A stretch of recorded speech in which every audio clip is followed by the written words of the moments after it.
सभी जिला में प्रेस कॉन्फ्रेंस आयोजित किया गया है। मुख्य मुद्दा है बिहार के साथ पूरे देश में हो रहे धर्मांतरण और कई तरह के जिहाद जो फैलाए जा रहे हैं, धार्मिक उन्माद जो पैदा किया जा रहा है, आज देश के लिए बहुत चिंता का विषय हो गया है। अभी हाल के दिनों में आपने देखा होगा, लखनऊ की घटना के बारे में सुना होगा, जब कोई हिंदू लड़का मुस्लिम लड़की से शादी करती है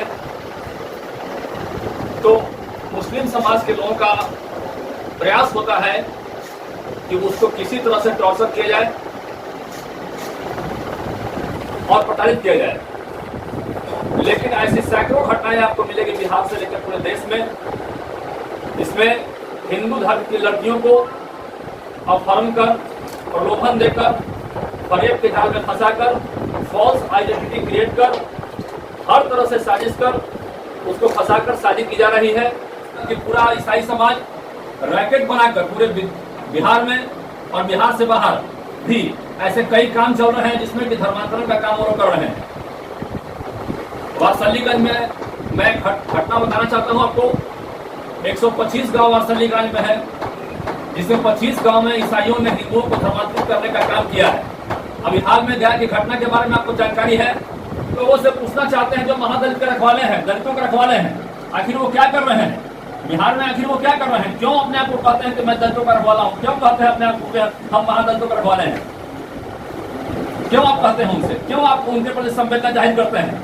जब आप उनकी रक्षा नहीं कर सकते हैं, वो धर्मांतरित हो रहे हैं, बौद्ध के जगह पर महादलितों का धर्मांतरण हो रहा है, आज पूरा देश देख रहा है उसको, और आप कहते हैं कि हम उनके रखवाले हैं। और लगाम लगे। अभी हाल ही में एटीएस ने लखनऊ में जो घटना घटी थी उसके बारे में उजागर किया है। मूक और बधिरों को टारगेट कर मानव बम बनाने का काम किया जा रहा है। मूक और बधिरों को, हिंदुओं को टारगेट कर उसको मानव बम बनाने का काम किया जा रहा है। ये बहुत ही तकलीफ दे वाली बात है, दुखद बात है और देश के लिए बहुत ही चिंता का विषय है। इन सारे चीजों को मैं आपकी ओर आकृष्ट करना चाहता हूं, मैं लाना चाहता हूं। मैं फिर से आना चाहता हूं कि जो रैकेट काम कर रहा है धर्मांतरण पे बिहार में, खासकर ईसाइयों का जो रैकेट अभी काम कर रहा है, इन लोगों ने टारगेट कर पूरे बिहार में हिंदुओं को कैसे धर्मांतरित करना है, कैसे उन लोगों को बदलना है, एक साजिश कर रहे हैं। तो मैं ये कहना चाहूंगा कि बिहार में और पूरे देश में जो हो रहा है धर्मांतरण, इस पर रोक लगे और पूरी तरह से देखिए जो भी मामला हमारे संज्ञान में इस तरह का आ रहा है और जो आया है, संज्ञान में आने से पहले क्यों नहीं आप लोग सर्वे लेते? देखिए ठीक रहा सरकार पर, प्रशासन पर। हम लोग जो भी अभी देखिए, अभी गया में जो धर्मांतरण हुआ है, हम लोग वहाँ पर लगे और वहाँ पर कुछ लोग अपने आप को फिर घर वापस का भी कार्यक्रम किए और वापसी आए भी। तो आखिर कहीं न कहीं उनको गया में जो मामला हुआ था वो थाने के चक्कर लगाते लगाते उसकी माँ, मौसी, बड़ी बहन, चाची, उसके और भी परिवार लोग जो है थाने के चक्कर लगा के थक गए। ये ऐसी घटना होने वाली है हमारी बेटी के साथ, और जब घटना घट गई तब आप लोग वहाँ पहुँचते हैं। जब भी मामला हम लोग के संज्ञान में इस तरह का आता है तो हम लोग उस पर एक्शन लेने का काम करते हैं और लगातार हम लोग एक्शन लेते रहे। और गया में जब घटना हमारे संज्ञान में आया तो हमारे लोगों ने, हमारे कार्यकर्ताओं ने, हम लोगों ने सब लोग मिलकर वहाँ पर इस घटना का संज्ञान लिया और वहाँ पर उन लोगों को फैसिलिटेट करने का लगातार हम लोग काम कर रहे हैं। जो लोग प्रभावित हैं और जिन लोगों को तकलीफ हुआ है उनको तकलीफ को दूर करने का प्रयास कर रहे हैं। फिर इस साजिश के पीछे एक मकसद है कि धार्मिक उन्माद फैलाना। उनका सीधा मकसद है, जिहादियों का सीधा मकसद है कि धार्मिक उन्माद कैसे फैलाया जाए और धार्मिक उन्माद फैलाकर कैसे लोगों को विखंडित किया, समाज को कैसे विखंडित किया जाए, ये उनका मूल मकसद है। धर्मांतरण के पीछे, लव जिहाद के पीछे उनका मूल मकसद है कि समाज को कैसे तोड़ा जाए, कैसे भारत को विखंडित किया जाए। मैं अभी आपको एक बात बताना चाहता हूँ। बंगाल चुनाव प्रचार के क्रम में मैं कुछ दिन वहाँ था।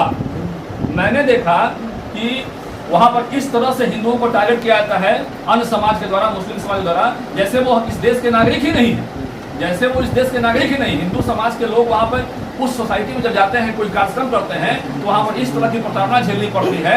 मैं उसका खुद गवाह रहा हूँ। ऐसा लगता है जैसे मैं इस देश का नागरिक ही नहीं हूँ। तो इस तरह की व्यवस्था पैदा करने में कहीं ना कहीं पिछली सरकारों का भी दोष है और इस तरह की व्यवस्था धीरे धीरे पैदा हो गया है। अब हम लोग चाहते हैं कि ये व्यवस्था खत्म हो और जिस तरह से विद्वेष फैलाया जा रहा है, अखंडता को तोड़ने का प्रयास किया जा रहा है देश में, वो अखंडता नहीं टूटे और हम लोग अखंड भारत का जो सपना देखते थे, भारत को जो विश्व गुरु बनाने का सपना देखते थे, हम लोग आज भी वो सपना देखें और हम लोग इसको ऊपर ले जाएं। देखिए, मैं एक बात बताना चाहता हूँ, शायद मीडिया में बहुत लोग यहाँ पर है, मालूम नहीं होगा, लेकिन एक बहुत बड़ी बात आप भी अपने संज्ञान में ले लें। शायद इससे पहले वो संज्ञान में आपके नहीं आया होगा, मैं दावे के साथ कह सकता हूँ। पूरे देश में ईसाइयों का एक रैकेट काम कर रहा है। मैं बता रहा हूँ कि अंग्रेजों के जमाने के समय जितने जमीनें जो हैं उनको लीज पर दी गई थी, अंग्रेजों के जमाने के समय ईसाइयों को जितने जमीनें चर्च के लिए लीज पर दी गई थी, अब उनका लीज समाप्त हो गया पूरे देश में। करीब 100 वर्ष का उनका जो कार्यक्रम था वो पूरा हो चुका है, लीज समाप्त हो चुका है। मैं बताना चाहता हूँ कि उस लीज समाप्ति के बाद वो आनंद फानंद में उन जमीनों को बेचना चाहते हैं ताकि वो किसी तरह से पैसा का उपार्जन कर सकें, और उस पैसे का वो लोग चूंकि सही उपयोग नहीं कर रहे हैं, दुरुपयोग कर रहे हैं। उस पैसे का मालिक देखा जाए तो उस पैसे का मालिक वो है ही नहीं, लेकिन आनंद फानंद में गलत तरीके से वो पैसा उपार्जन कर रहे हैं। आप देखे होंगे यहाँ पे कई ऐसे चर्चेज हैं पूरे पुलिस लाइन के बगल में, पूरे हिंदुस्तान में पुलिस लाइन। अक्सर होता क्या था अंग्रेजों के समय कि लाइन के बगल में उनको चर्च की व्यवस्थाएं की जाती थी, एक बड़ा जमीन उनको दिया जाता था, उस जमीन में कुछ जगह पर चर्च बनाई जाती थी और बाकी उनका फील्ड खाली होता था। और वो आज जमीन जो है, जो उनका है ही नहीं, उन जमीनों को बेचकर खुद पैसा वो कमाने का काम कर रहे हैं, जो आपके मैं संज्ञान में लाना चाह रहा हूँ। हमने अभी तक उस पर कोई एक्शन नहीं लिया है और आगे भी यदि उस पर एक्शन नहीं लेगी, विचार नहीं करेगी, तो हम लोग एक बड़ा आंदोलन करेंगे और आपको बड़ा आंदोलन देखने का भी आपको स्वरूप मिलेगा। देश को ज्यादा नुकसान किससे है? ईसाइयत से ज्यादा नुकसान है या इस्लामीकरण से ज्यादा नुकसान? देखिए, अब दोनों का मंशा एक है, दोनों ही मतलब हिंदू को टारगेट कर रहे हैं और हिंदू को टारगेट करके कोई ईसाई में बदलना चाह रहा है, कोई मुस्लिम समाज इस्लामीकरण में उसको कन्वर्ट करना चाह रहा है। तो दो ईसाइयों को जमीन दी गई थी। आप लोगों के माध्यम से हम उन तमाम लोगों को आग्रह करेंगे कि जिन लोगों की जमीन ईसाई मिशनरी में गया, वो अपनी जमीन को वापस लें, क्योंकि उन लोगों का जमीन का जो समय था, जो लीज था, वह लीज समाप्त हो गया। और उस समय का जो जमीन लिया गया था, जैसे मान लीजिए 100 एकड़ जमीन उन लोगों ने लिया डेवलपमेंट के नाम पर, 2000 एकड़ जमीन को कब्जा किए और उन लोग अब अवैध ढंग से उस जमीन को बेच रहे हैं। मान लीजिए ईसाई मिशनरी के पास अगर 10 बीघा जमीन है पटना के अंदर, तो काफी महंगी जमीन है, वो बिना अधिकार के उस जमीन को बेच रहे हैं और उस पैसे का उपयोग कहाँ कर रहा है?